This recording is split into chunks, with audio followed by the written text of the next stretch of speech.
Regardez bien ce petit boîtier, c'est le Nikon Z30. Il est tout petit, il est léger, il a un écran orientable. Mais on va voir tout ça plus tard dans la vidéo. Ce que je veux dire, c'est qu'il a été fabriqué en juillet 2022. Il y a quelques années, voire quelques mois, ce petit boîtier se trouvait encore très loin de nous, à 5289 km, soit au Japon, soit en Thaïlande. Alors, pourquoi je dis soit au Japon, soit en Thaïlande? Parce qu'en 2021, Nikon avait annoncé qu'il allait migrer son usine de fabrication du Japon vers Thaïlande. Et si c'est le cas, ça veut dire une partie de ce boîtier a été fabriqué au Japon et finalisé en Thaïlande, ou alors a été fabriqué et finalisé au Japon. Aujourd'hui, si je veux, je peux l'utiliser parce que je l'ai. Mais avant d'utiliser, il y a quelques questions qui me sont venues en tête.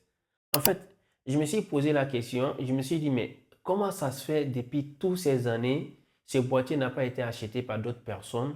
Mais après quelques réflexions, j'ai eu une réponse à ma question. Je me suis dit, depuis la confection de ces pièces de fabrication, ces boîtiers m'ont été déjà destinés. Ce que je veux dire par là, ça ne sert à rien de se casser la tête. Si une chose doit te toucher, elle te touchera. Et si une chose doit t'appartenir, elle t'appartiendra. Personne ne peut empêcher cela. Je vais te donner un exemple de cause. Si aujourd'hui, moi, je ne serais pas un photographe ni un vidéaste, ces petits boîtiers, je ne l'aurais pas eu.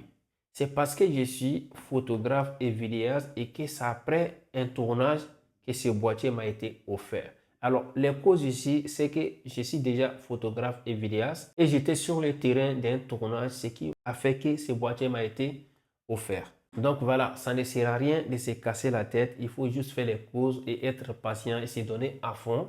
Mais moi, depuis que j'ai reçu ce boîtier, franchement, c'est une satisfaction. Je t'explique. En fait, quand j'avais commencé à poster mes vidéos sur mes différents réseaux, que ce soit sur TikTok ou sur Instagram, je filmais avec mon téléphone. Sauf que le téléphone, quand on filme avec la caméra arrière, franchement, on ne voit pas ce qu'on est en train de filmer. Parfois, on est dans le bon cadre, parfois non. Et quand on filme avec la caméra frontale, la qualité d'image n'est pas top. Alors, depuis que j'ai reçu ce petit boîtier, je me suis dit, mais c'est un régal. Parce que déjà, je vois tout ce que je suis en train de faire. Je suis toujours dans le bon cadre. Parce qu'il a un écran qui est orientable et qui est tactile. Ce qui m'a permis de garder là ici tout ce que je suis en train de faire et ce qui m'a permis d'être autonome. Aujourd'hui, en ce moment, j'ai plus besoin d'aider une autre personne. Est-ce que tu peux regarder si je suis dans le bon cadre? Est-ce que tu peux regarder si j'ai la mise au point sur moi? Ou alors, est-ce que tu peux me prendre en photo ou me filmer? Sauf qu'il est déjà, il est petit, il est léger, il est facile à transporter. Il y a une qualité d'image, mais vraiment exceptionnelle. Il filme déjà en 4K, 60 images par seconde et en HD jusqu'à 120 images par seconde. Pourquoi c'est intéressant la 4K 50 ou 25 images par seconde?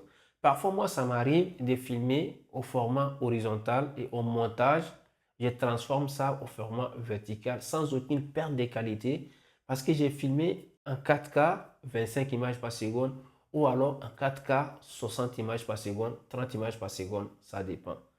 Maintenant, en ce qui concerne les 120 images par seconde, c'est que tu pourras maintenant faire des beaux ralentis x4. La mise au point, si je te disais que pour moi, c'est la meilleure dans cette gamme d'appareils photo. Je t'explique, il a une mise au point, mais vraiment rapide, efficace et qui ne lâche pas son sujet. Il a une reconnaissance faciale des corps et des visages. Mais franchement, ce boîtier, c'est tout en un. Avec ce boîtier, tu peux filmer partout où tu veux, quand tu veux, comme tu veux, parce que déjà, il est tout petit, il est léger, il est conçu pour les créateurs de contenu, pour ceux qui aiment vlogger, pour les voyageurs.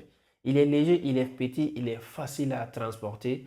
En fait, quand je dis il est conçu pour les créateurs de contenu, juste parce que à tout moment, tu peux le déclencher avec toi. Et ben voilà, il n'a pas de viseur pour prendre des photos.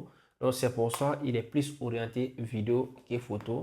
De toute façon, il est vendu avec son objectif de kit. Et en plus de ça, c'est un boîtier à moins de 900 euros. Pour moi, franchement, il est temps de laisser poser les smartphones et de donner vie à vos images. Et moi, depuis que j'ai reçu, c'est un kiff. Alors, je ne peux que te conseiller